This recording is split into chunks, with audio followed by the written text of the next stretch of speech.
up, friends? Let's make some key lime pie. So here's a list of things that you're gonna need for that.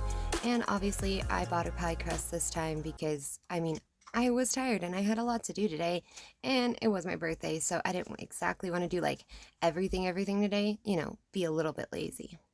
All right, and a quick note, key limes are completely different than regular limes. They're tiny. They're like baby limes. So make sure you look for the baby limes, not the real limes.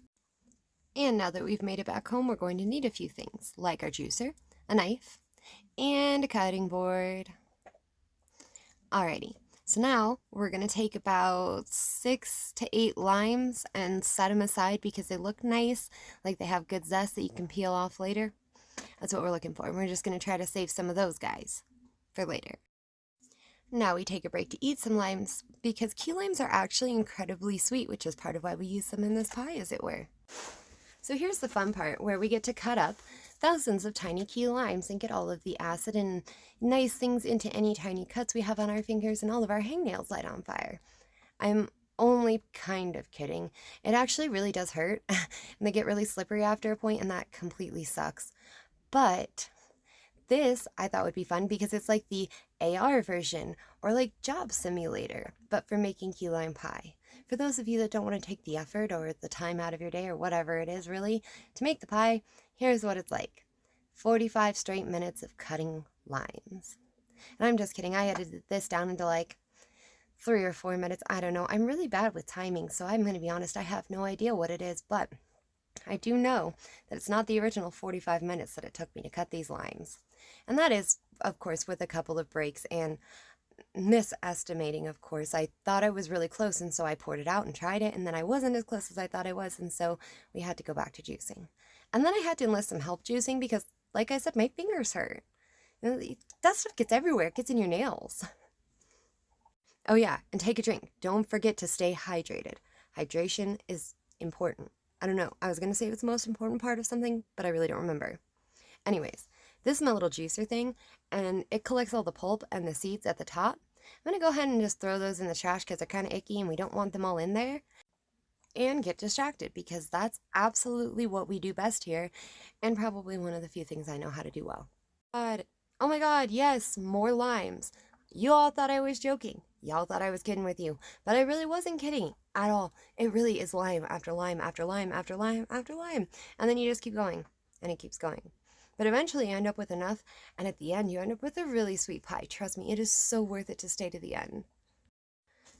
Now that we have enough baby lime juice to please the gods in this offering, we're going to go ahead and add 2 cans of sweetened condensed milk. That makes 28 ounces. I don't know if y'all can find different size cans than I can, so just in case. We're going to add our 3/4 cup of lime juice and just give it a good stir around. Make sure that everything's good and mixed up. And get the sour cream, because now we're going to need 1/2 cup of sour cream. And we're going to mix these all in real good together.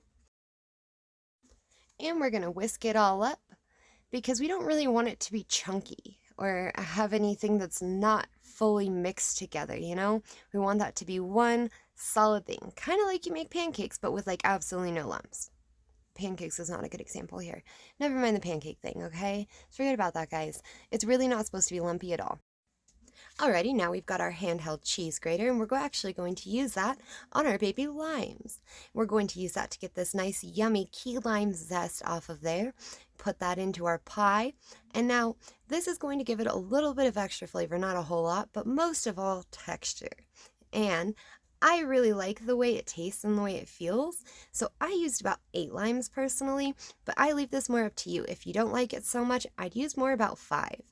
But if you're a little bit more of a fan, just bump that number up as you feel comfortable. Alrighty, I pre-warned you guys this should come as a surprise to no one. I bought a pie crust. Like I said, it was my birthday. I felt a little lazy. I didn't want to have to do all of the work for once. Plus, which I did try this in my Instant Pot for the first time, and I wasn't sure how that was going to go. And I didn't want to put in 3 hours making pie crust just to find out it didn't work, because that disappointment's not something I'm sure I could have handled.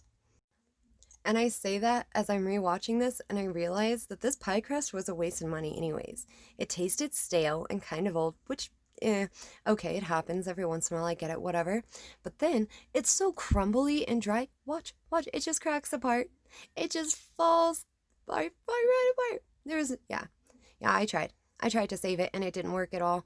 So the moral of the story is that sometimes it just is what it is, and that's all it can be. That's all you can do. And you just move on. It was a good pie. That's really all that matters. All right, so now I baked the crust. I filled it up with the filling. It did fill the entire thing.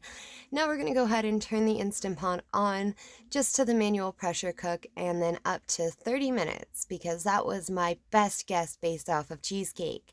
Oh yeah, and don't forget to seal your Instant Pot because it's important that this actually pressure cooks. See you in 30 minutes. We are back. Now, we're going to release that pressure valve. We're going to do that with a fork because not only am I chicken, but also that thing goes off violently. So yeah, just make sure you release it all the way.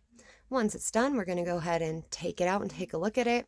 Not gonna lie to you guys, I was a little bit scared here because it looked a little bit like I had done something wrong and it had spoiled or gone bad in the Instant Pot. And I wasn't sure if that was the cooking or something I did or what, so panic. Yep, there's my panic face. Anyways, long story short, it actually didn't turn out bad. The way it looks is because I put the pulp in it and I really wasn't thinking about it except for the fact that I think it tastes good. And that will rise to the top and give it a little bit of a funny look. All in though, this tastes amazing. The crust is not crispy at all. It is kind of wet like I tried to show, but you can't really tell. It's moist and it's good. It's a good pie. I would suggest 10 out of 10.